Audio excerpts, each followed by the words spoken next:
Hello everyone, I am Chavi. Welcome back to Chavi's Notes. So, what are self-respect marriages? We have heard that now lawyers can also solemnize self-respect marriages. Have you heard of that? Okay. So, देखो जब भी हम self respect marriages की बात करते हैं तो सबसे पहले तो यही एक क्वेश्चनेबल टर्म है कि सेल्फ रिस्पेक्ट मैरिज एक्चुअल में होती क्या है। अभी तक हमने देखो, आई एम श्योर आप सभी ने जो है मैरिजेस तो अटेंड करी ही होंगी। मैरिज में क्या होता है, मैं हिंदू मैरिज की बात कर रही हूँ।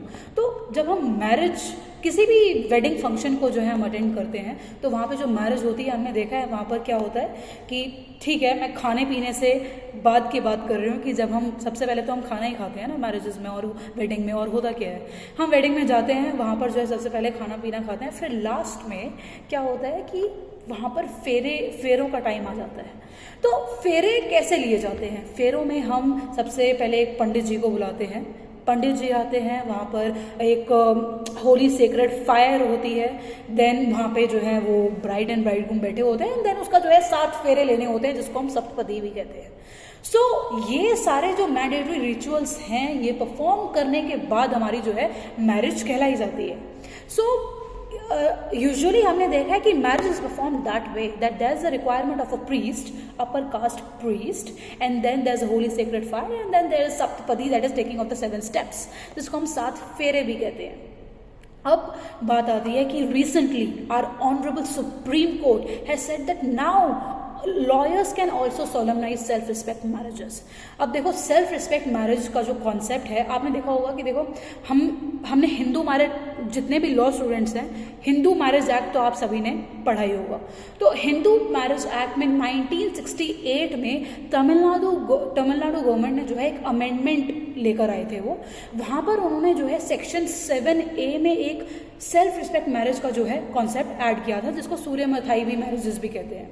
जो ये सूर्यमथाई मैरिजेस जो हैं, इनका दूसरा नाम जो है सेल्फ रिस्पेक्ट मैरिज है। इसमें बेसिकली क्या होता है कि there is no need to undergo these mandatory rituals of calling a priest upper caste priest, that is upper caste Brahmin, and then taking 7 steps around the holy sacred fire.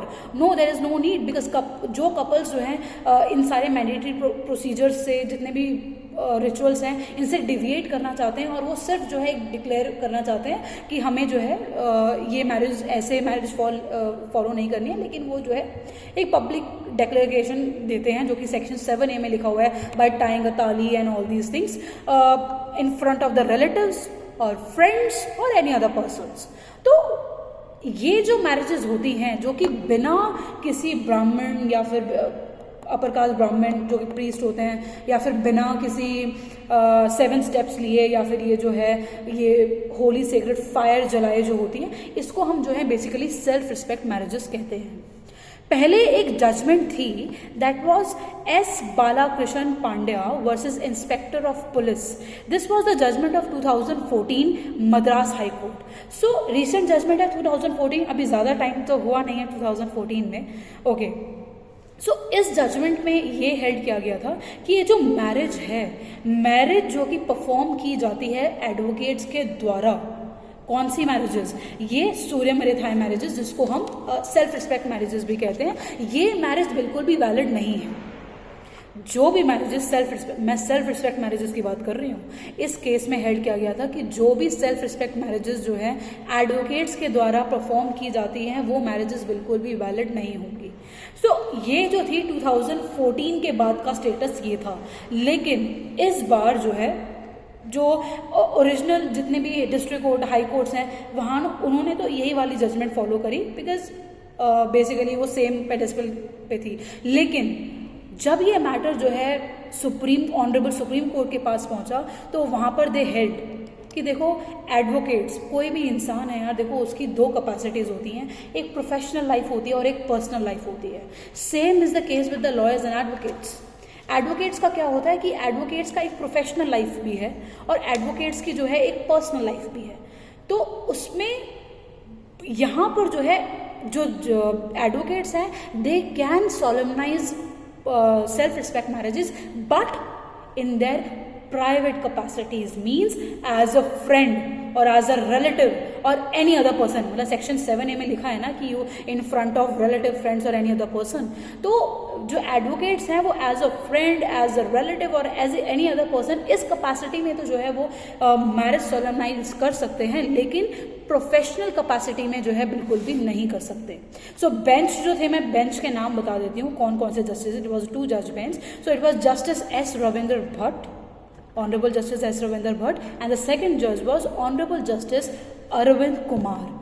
सो ये 2 जजेस थे, इन्होंने जो है बेसिकली ये हेड किया supreme court, basically honourable supreme court bench ने ये हेड किया कि देखो अब एडवोकेट्स जो हैं सोलमनाइज कर सकते हैं सेल्फ रिस्पेक्ट मैरिजेस में, बट हाँ ऐसा नहीं है कि वो जो है प्रोफेशनल कैपेसिटी में जो है परफॉर्म करोगे. नहीं, प्रोफेशनल कैपेसिटी में ऐसे नहीं. अब ऐसा नहीं होना चाहिए आगे जाने के बाद कि देखो जो है जैसे हमारे पास बेसिकली वो ऐसा नहीं होना चाहिए कि फ्यूचर में हमारे पास एक मैरिज काउंसिल भी है कि देखो ये एडवोकेट्स हैं, ये तो शादियां करवाते हैं. जी नहीं, ऐसा बिल्कुल नहीं होना चाहिए. एडवोकेट्स करवा सकते हैं but in a private capacity, not as a public capacity, not in a professional capacity basically. So this was about the update regarding supreme court. So I hope this is clear to all of you that now our advocates can solemnize self-respect marriages, but keep that in mind only in private capacity, which means as a relative or as a friend or as any other person. तो देखो why ऐसा क्यों हुआ. देखो जब भी हम marriage की बात करते हैं ना, एक चीज़ और पॉइंट यहाँ पर हेल्ड मतलब कि उन्होंने हेल्ड किया था, ये था कि देखो right to choose a life partner is a fundamental right under article 21.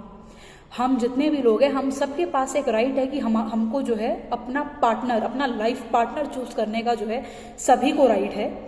और जो है 2014 की जो जजमेंट है दैट वाज बेस्ड कि पब्लिक डिक्लेरेशन तो होनी चाहिए, ये होनी चाहिए, वो होनी चाहिए. तो ऐसा ज़रूरी नहीं है कि देखो कई बार ऐसा होता है कि ये मैरिजेस जो हैं हम फैमिली की विल की अगेंस्ट जाके लेते हैं. तो अगर इन केसेस में अगर हम डिक्लेरेशन करने लग गए, पब्लिक डिक्लेरेशन, तो देयर आर हाई चांसेस की जो है फोर्स्ड सेपरेशन और जो है बहुत ज़्यादा हार्डशिप जो है कपल्स की लाइफ में आ जाएगी.